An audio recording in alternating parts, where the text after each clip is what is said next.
Hi, I'm Elaine Harding. Welcome to my blog at stampwithelaine.com. Today I have a pop-up diamond fold masculine Valentine card. This is the card. It folds flat to go in an envelope, but it will pop up on this axis here. It's the way it's been folded. You don't want anything too heavy because then it will weigh this down and it will go flat.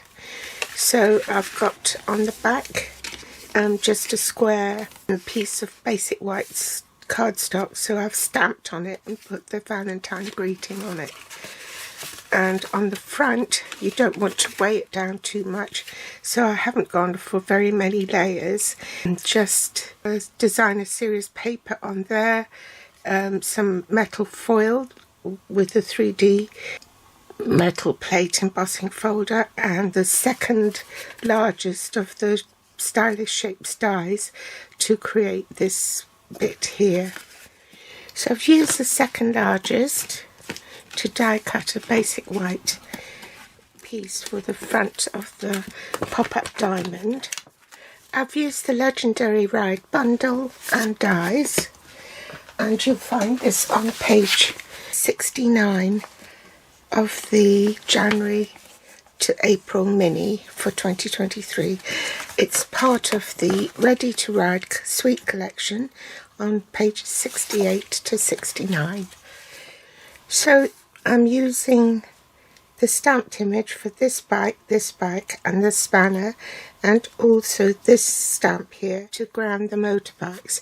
So this is the larger motorbike, that's a smaller one, and this is the one for the spanner. The other stamp set I'm using is Love for You, and I want this Happy Valentine's greeting. I'm also using the watercolour shapes dies to stamp the sun, and the metal plate 3D embossing folder.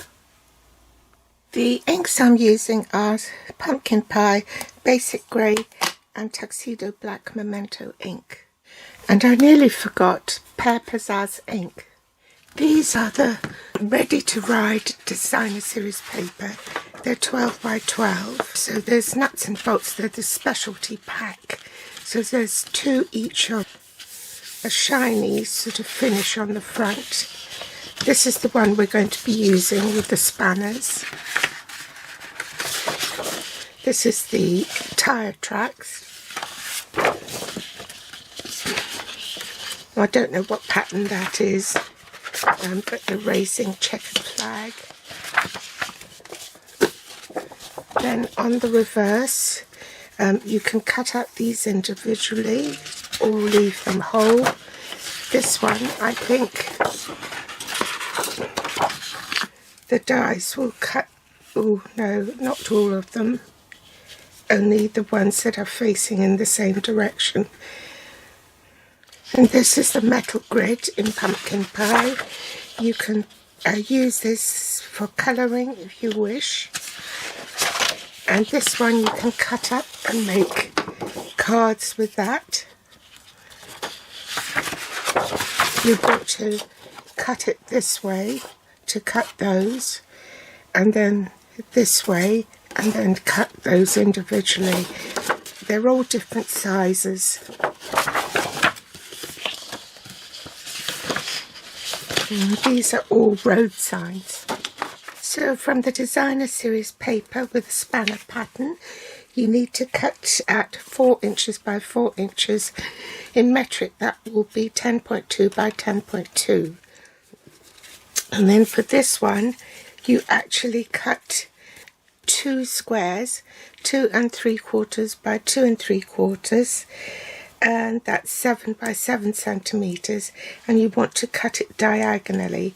One diagonally you cut from the top left to the bottom right, and on the other one you cut it from the top right down to the bottom left, so that when you come to gluing it on here they will run horizontally, so you need to swap the squares, the diagonally cut squares.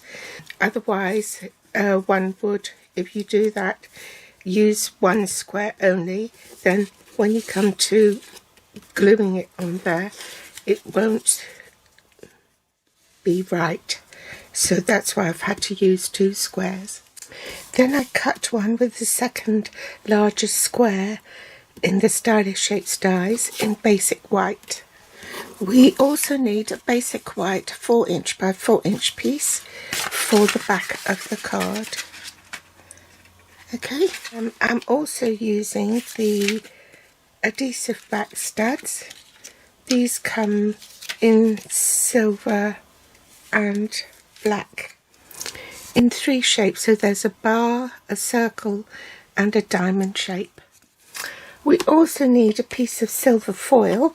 This is a specialty pack. It has 3 sheets and 3 colours in brushed silver, matte charcoal and mirrored charcoal. So this is the matte charcoal, I think, and that's been cut at 3.5 by 3.5, which is 9 by 9 centimetres.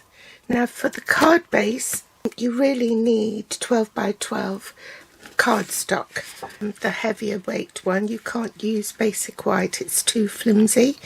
I think that's only 160 GSM, whereas this is about 240. I'm not sure. All said and done, you do need a heavier weight cardstock, otherwise the weight of the paper here, the layers, will make the card go flat. It won't support it. So you need a heavier weight cardstock so it will pop up. So you need to cut this 6 by 12, so that will yield 2 cards. I chose the 6 by 12 because it's easier for scoring. So you want to score at 3 all the way down and at 6 all the way down, and then just mark it at the 9" point. Okay, so this is 9 inches. Put my stylus in the groove at 9, run it down so that I can mark the bottom at 9 inches as well. Then rotate the cardstock a 1/4 turn anti-clockwise and mark it at 3. Grab my ruler and make sure that it's straight along that groove. And then I want to mark my paper at 3 inches down here as well, just with the stylus. Okay, check that. I've done it correctly. Now I want to put this at the 6" mark, centre line groove. I've marked that 6" line with a white chalk marker so it will show up. I want to score from that point here down to this corner here, intersecting that 3" mark there. So the best way to do it is to line up, I don't know, I have to do it sideways. That's the 3" mark there, okay? So line it up there and pivot the paper so that the 3" mark on here is also on that 6" score line. Then from here you want to score, and from there you want to score down to here. So in other words,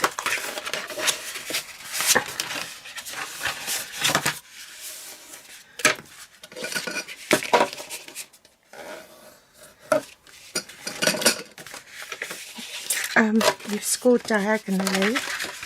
Let me score that so you can see the lines better.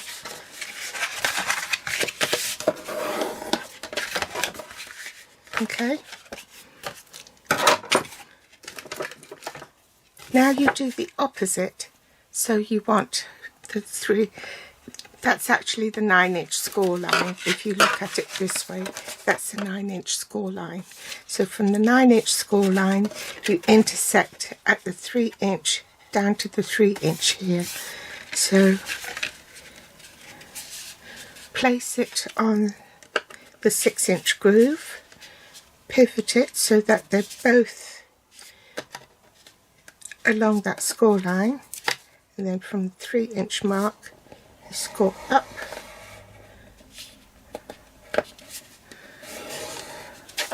and then from here you score down.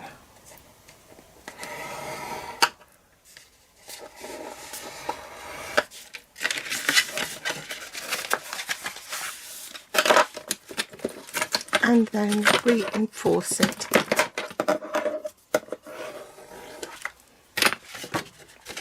Okay, so now if you fold it like this,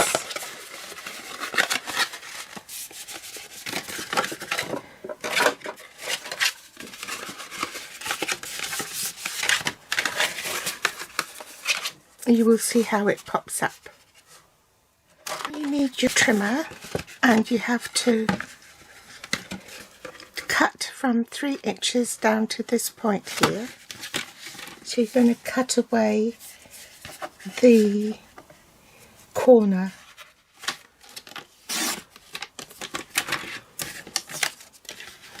And then do the same for the other side.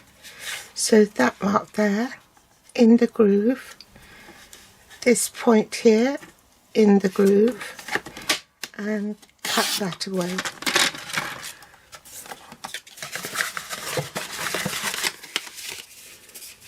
And there's your pop-up card. So you have to glue this bit to the base of the card. I'll now bring in my pieces, my designer series paper. I'm going to glue this piece while the card is still flat. By the way, you want, if you're gluing a pattern paper onto the diamond, you want one that is non-directional.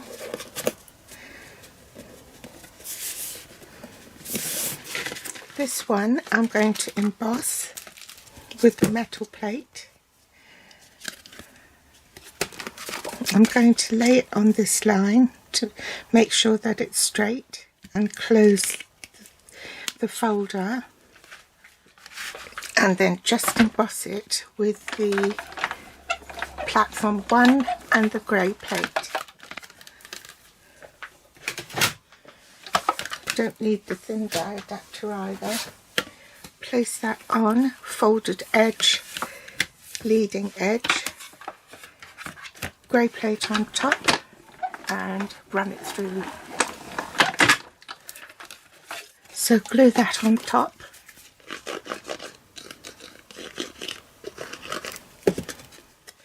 Glue these two pieces on.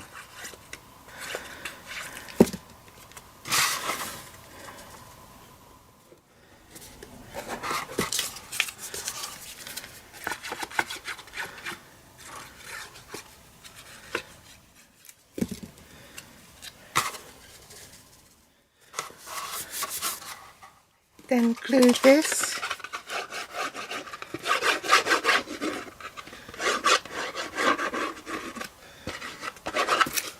onto here.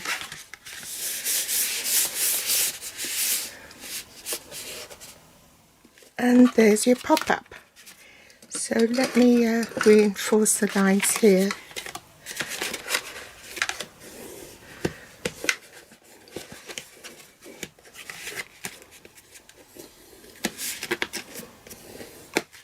I'm going to be using my Stamparatus to stamp the motorbikes separately, and the reason I'm using a Stamparatus is because I might have to stamp it multiple times.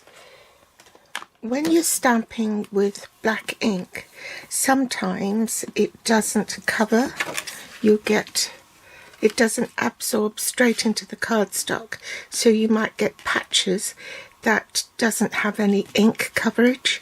So that's why if you put it on the Stamparatus, it keeps the cardstock in exactly the same position so long as you butt it up to the corner and it doesn't move, so you can be confident that it will stamp in the right place. I know some people might have it away from the side, and they'll follow the grid lines and use a magnetic catch. But there's always a danger that the cardstock might move and then it will spoil your project. So just to be on the safe side, I always butt it up into the corner, and then if I need to trim it down, I'll trim it down.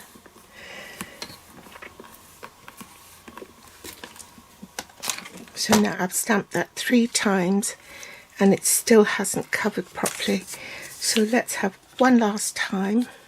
I think it's the fuel tank that's causing the problem. And the fuel tank is this bit here.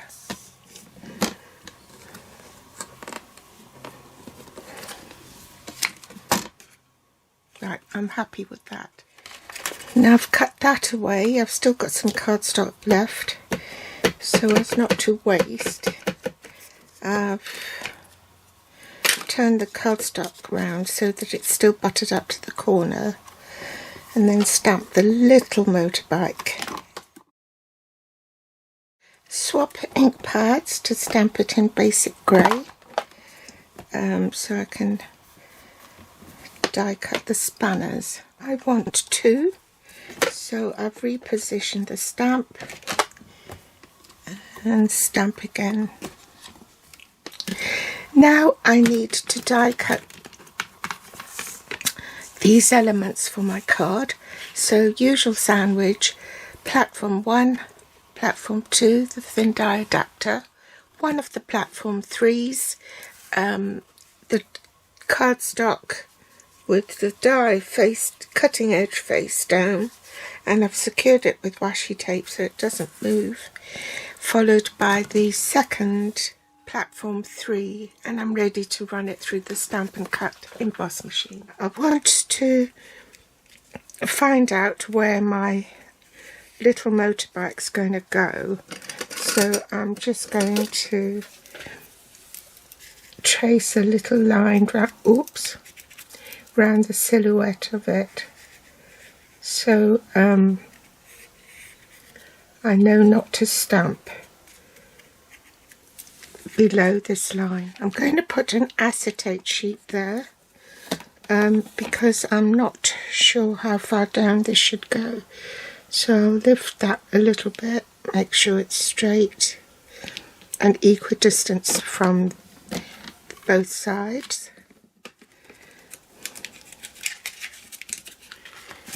And I've also put the points along that grid line to make sure that this is going to be straight. So you can see it here. I've put the points on this grid line.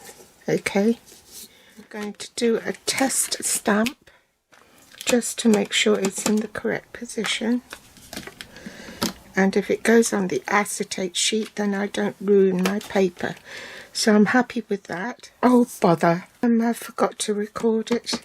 Anyway, I've stamped it. Glue that onto a metal sheet. Whoops. Make sure it's bonded.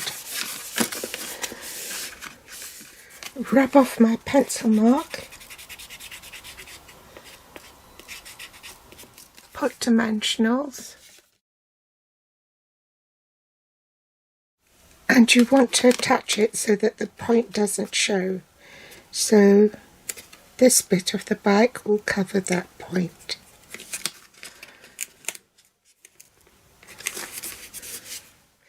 Put some adhesive on the back of this spanner. Grab my tweezers, cross the spanners down here and attach it with glue dots. Unfortunately, I didn't press record, but I've attached it with glue dots because I didn't want the height of the dimensional, but I just wanted it raised a little bit, so the glue dot does that. And then I took one of the diamond metallic studs and put it in the middle here at the top.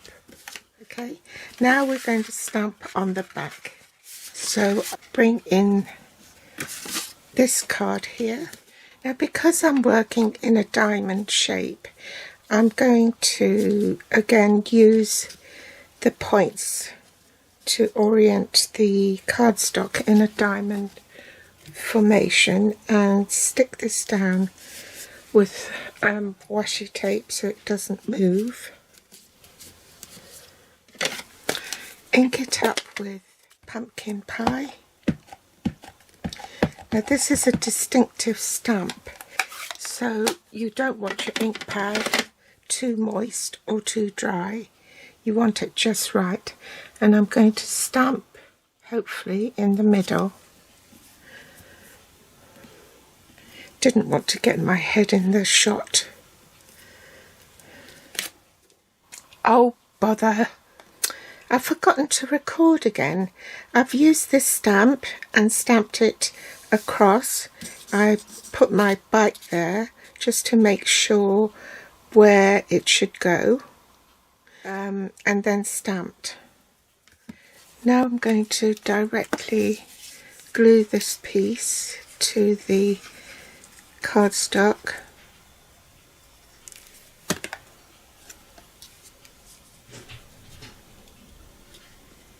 Like so. Then I'm going to stamp Happy Valentine's Day in Tuxedo Black Memento ink underneath. And being photopolymer, I can see exactly where I'm stamping, so I don't need the acetate sheet. Now I can glue this piece into the reverse side of the pop-up diamond to complete the card. So this will fold out flat like that so you can write on it. So glue that down.